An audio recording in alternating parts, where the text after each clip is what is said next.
Hey guys, welcome back to Tisha Tidies Up. With such great responses for my last hack video, I thought I would bring you guys a spring edition. So hopefully you guys will find you some new hacks that you can use in your home. But before we get started, make sure you guys hit that subscribe button and those notification bells so you don't miss another one of my videos. So without further ado, let's jump right in, guys.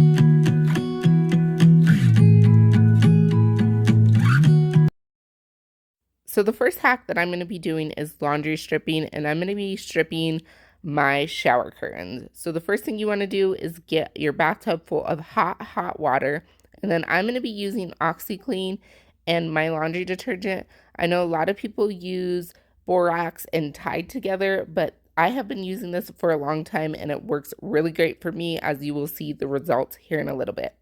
And if you guys have yet to hear about laundry stripping, it is just a great way to get a deep clean and really get everything out that your washing machine isn't getting. So you do usually use clean items and just soak them in the tub like I am doing with these shower curtains. And I will mix these up once they're all put in here. So after that, you'll just let it sit for about 6 to 8 hours. And what I usually do is just do it in the evening. That way I can let it sit overnight, and then once it's morning, I can move on to the next step. And as you can see, after 6 hours, you can definitely tell that the water has changed. So what I'm going to do now is just grab a bucket and then wring out all of these items and put them into that bucket so I can move it onto my last step.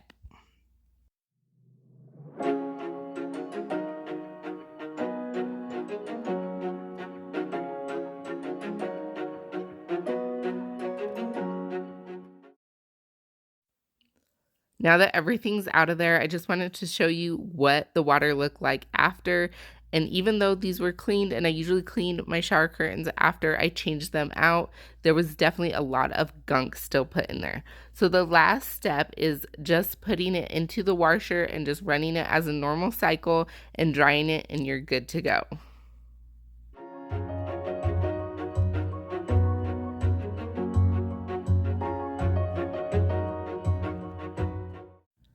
So since my bathtub was already dirty from that laundry stripping, I wanted to show you this great hack tool.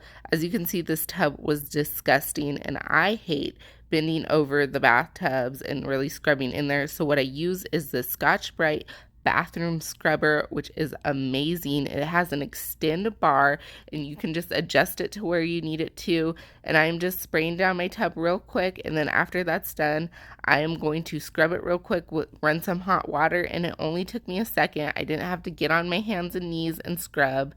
And as you can see, it's really fast. I'm able to get the sides of the walls really quick, and just like that, my bathtub is back to looking squeaky clean.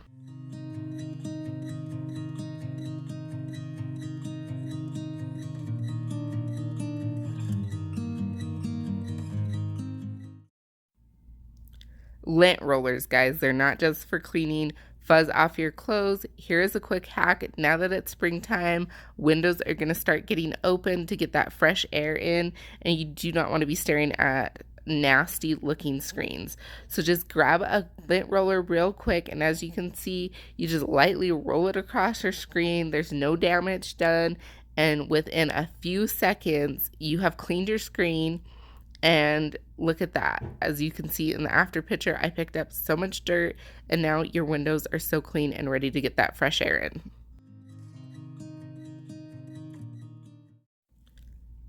Don't put that roller up just yet, guys. If you have a small area rug like this in your house and you're tired of the vacuum sucking it up when you go to clean it, grab that lint roller real quick and just roll it across that small area rug, and before you know it, all of that loose debris that was on top of that is now onto that roller, as you will see right here. Moving on to baseboards, I'm going to show you 2 items you can use to keep dust off of this area. The first is going to be fabric sheets, and then the next is just mixing some fabric softener with some water in a spray bottle. Baseboards tend to draw static to them, so using a dryer sheet, you're collecting the dust right away as well as adding a static resistant residue to prevent future buildup. So you're doing a 2-in-1 when you're using this. And also same goes for when you are using the spray with the fabric softener and water. It just depends on which one you really like to go with. I prefer the fabric softener just because it gives that house a nice smell after using it as well. Now that the weather's getting nice, ants may be trying to make a home where they don't belong. So I'm going to show you a couple of tricks to help you get rid of them. The first hack is to use a tablespoon of borax and about a tablespoon and a half of honey and a little bit of water at a time until you get like a paste consistency. And what this is going to do is attract the ants to this mixture with the honey, and then they are going to take this borax back to their home where this should eliminate all of the ants. And this usually takes a little bit of time, but I will tell you it definitely works and you will no longer have an ant problem. And I just put this in a little container that I had with a lid, and I poked a couple holes in it that way that the ants could get into it. And then I'm just going to sit this in an area where you may notice ants coming in and out of. I know a lot of people use essential oils, so for this next hack, you'll need 3 cups of water in a spray bottle with 10 drops of cinnamon essential oils. You can also use tea tree oils, and then once that's put in your bottle, you'll just mix that up and spray it where the ants are traveling. And what this is going to do is disrupt their form of communication from the food to their home. This is more of a repellent than an ant killer. Sometimes it does kill the ants though.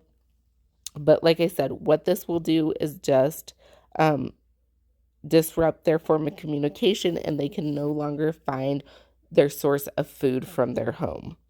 And if this does not work, you can always go to the store and get baits and chemical sprays.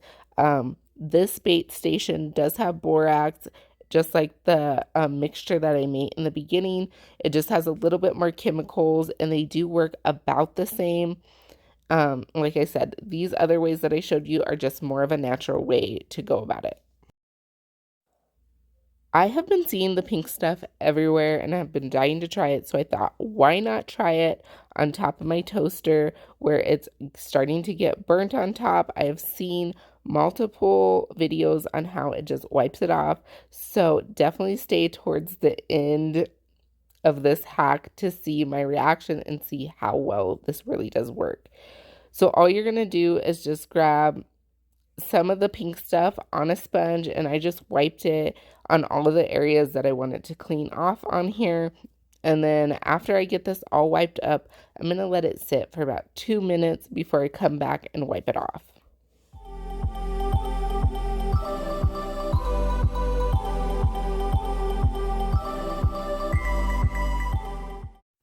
Okay guys, the 2 minutes are up and I just took that sponge and wet it with some hot water and I'm wiping the sides off and I'm already noticing how shiny it's getting, but the test will be the middle of my toaster.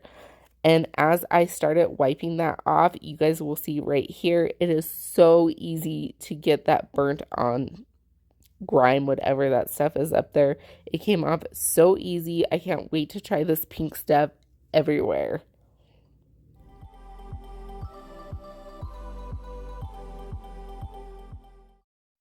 So as I was putting the pink stuff on, it did get in those crevices a little bit. So I'm just going to take a butter knife and a paper towel and kind of just clean inside of that area as well before wiping off the front of the chrome.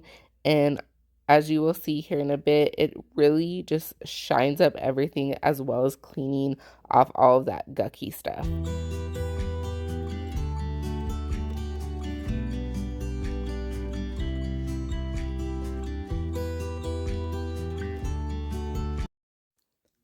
So for this one, I cleaned some crazy stuff in this pan for you guys to show you how to clean some burnt food off of your pans.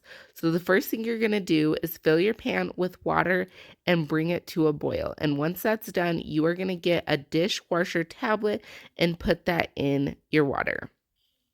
And you're going to let this boil for, I'd say, about 5 minutes. Once you see like this is the food pulling up off of the bottom of the pan, you know it's good to go and you are ready to rinse this stuff off and start washing your pan. You're watching me steady, I know, wondering why I'm so hollow. You're showing me. Now that I'm done rinsing, I'm just going to take my sponge and wipe the rest of this burnt on food, and it does come off really easy, but there were some stubborn spots left in the pan, so what I'm going to do is just take my Scrub Daddy, which should be good for nonstick pans, and just kind of scrub those areas that are just not wanting to come up. And then after this is done, I will show you guys what my before and after look like. All of your best while I'm giving you what I got left. I got concrete walls, got concrete walls. Hold me.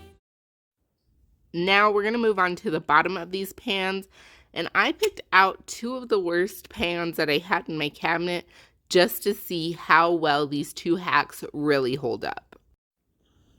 On the first pan, I'm going to be using Easy Off, the fume-free can, and on the second pan, I'm going to be using a combination of salt, baking soda, Dawn dish soap, and cleaning vinegar.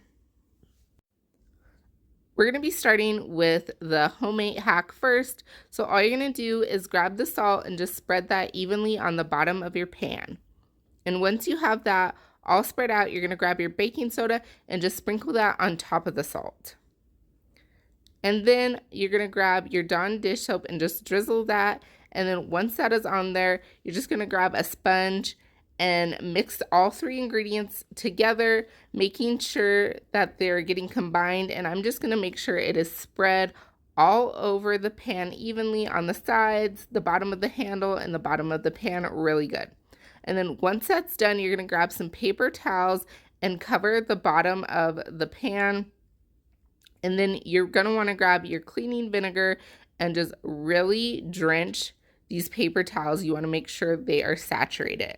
And then once that is done, you're going to let this sit for about 2 hours. So I'm just going to let that sit in the sink and then move on to my next pan. So just like my last pan, I want to make sure that all the areas on the bottom of the pan are covered. And then once I have completely covered the bottom of this pan, I'm then going to grab some saran wrap and cover this. This is a great tip that one of my viewers just shared with me recently. And I also just seen a video about this. And the reason you're going to want to cover your oven cleaner with saran wrap is because once the oven cleaner is dry, it's no longer working. So you're just going to keep this covered, and as long as the oven cleaner is still moist, it is still activated and cleaning. And that is definitely one thing I did not know, and I'm so glad I found out about this. So I got that covered, and I'm going to let this sit for a couple hours as well. And then I'm going to move on. Now that this pan has sat for about 2 hours, I'm going to take off the paper towels, and then once I have the paper towels taken off, I'm then going to take a lemon covered with salt and use that as my sponge, which will really help all of these ingredients just mix and hopefully really get the bottom of this pan clean.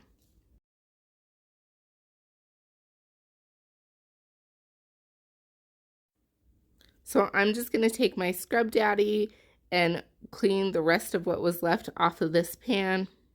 And I could tell that at least the handle was really getting clean with this. I did see a couple of the spots. It got a little more cleaner on the sides of the pan, but it didn't do what I really thought it was going to do. I will say it did get the handle really sparkly clean. And now I'm going to move on to the oven cleaner pan, and I can see that it did start taking some stuff off just by taking off that wrap. And then once I started scrubbing, it really didn't do what I thought it was going to do. I thought the oven cleaner was really going to work and take some stuff off of here, so I'm kind of disappointed. But honestly, I think it's just because these pans are really just worn, and so maybe with some newer pans, because it did clean them, it just didn't do a dramatic change.